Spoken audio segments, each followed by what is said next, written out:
सम्पूर्ण कोरियन भाषा पार्किङ मित्रहरुमा आने भएको छु म नारद जोशी।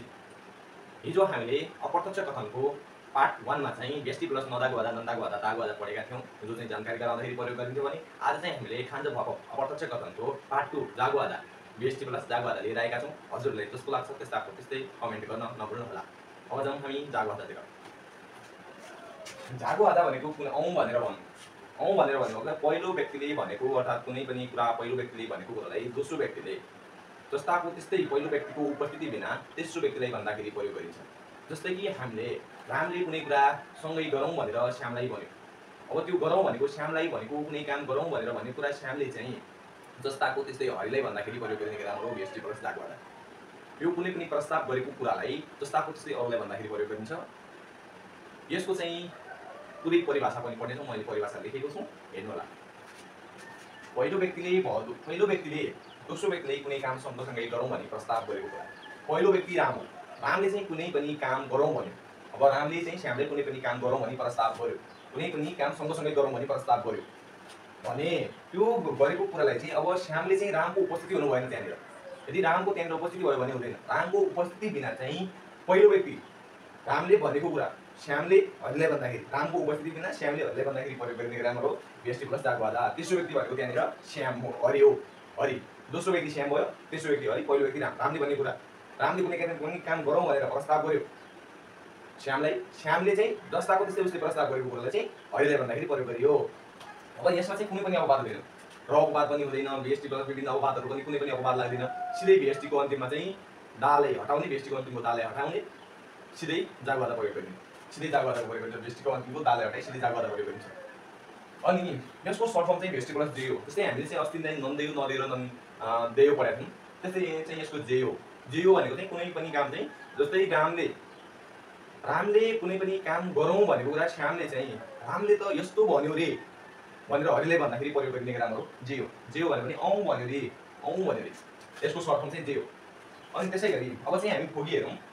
फोगीमा चाहिँ रामले भन्छ नेइल खाची उन्नुमुल हारा खाप्सिदा भनेको चाहिँ भोलिसँगै व्यायाम गर्न जाउँ भनेर भन्छ। अब रामले भन्छ। अब रामले यहाँनिर अब श्यामले भने, अब श्यामले भनेको कुरालाई चाहिँ अब छोडिदियो, जे पनि भन्न सक्छ श्यामले। त अब रामले जे पनि जवाफ दिन सक्छ। अब श्यामले चाहिँ हरिलाई के भनिदियो, रामी नेइल खाची उन्नु हारा खाजा गइस भनेको चाहिँ रामले भोलिसँगै व्यायाम गर्न जाउँ भनेर भन्यो। सँगै व्यायाम गर्न जाउँ भनेर भन्यो हो। कुनै पनि काम गरौँ भनेर भन्नु, आफू सँगसँगै गरौँ भनेर प्रस्ताव गर्दाखेरि प्रयोग गर्ने राम्रो। अब चाहिँ यसले हरिले भन्छ खुरै हो त्यस्तो पो र त्यस्तो पो भनेर रामले भन्दा अब हरिले जे पनि जवाफ दिन पायो। त्यसै गरी हामीले चाहिँ यो जे हो भन्ने पढेको थियौँ। यहाँनिर सिधै व्यष्टिको अन्तिमको दा हटाउने, जागु आधा प्रयोग गर्ने। खाजाको चाहिँ दा हटायो, खाजाको यसो प्रयोग गर्यो। त्यसै गरी हामीले यसलाई चाहिँ जे यो प्रयोग गर्न पनि पाइन्छ। यसलाई पछाडिको हटाइदियो, खाजे हो, जाउँ रे। अब भन्छ रामले भन्छ भोलिसँगै व्यायाम गर्न जाउँ। अहिले श्यामले भन्छ रामी नेइल खाची उन्नु हारा खाजे हो। रामले चाहिँ भोलिसँगै व्यायाम गर्न जाउँ रे, जाउँ भने रे। हरिले भन्छ पुरै हो र त्यस्तो पो र। अब यसको चाहिँ हामीले चाहिँ अर्को नेगेटिभमा चाहिँ यसको र रागु आधाको नेगेटिभ एउटै हुन्छ। यसको र रागु आधाको नेगेटिभ एउटै हुन्छ, त्यो हेर्दैछु मैले। जस्तै यसको नेगेटिभ फर्म चाहिँ के हो भने यसको नेगेटिभ फर्म चाहिँ व्यष्टि प्लस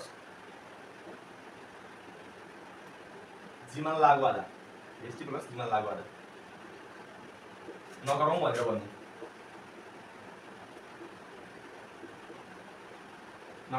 भन्नु, कुनै पनि काम चाहिँ सँगै चाहिँ नगरौँ भनेर भन्नु। जस्तै यहाँनिर अब रामले भन्छ है, रामले भन्छ कि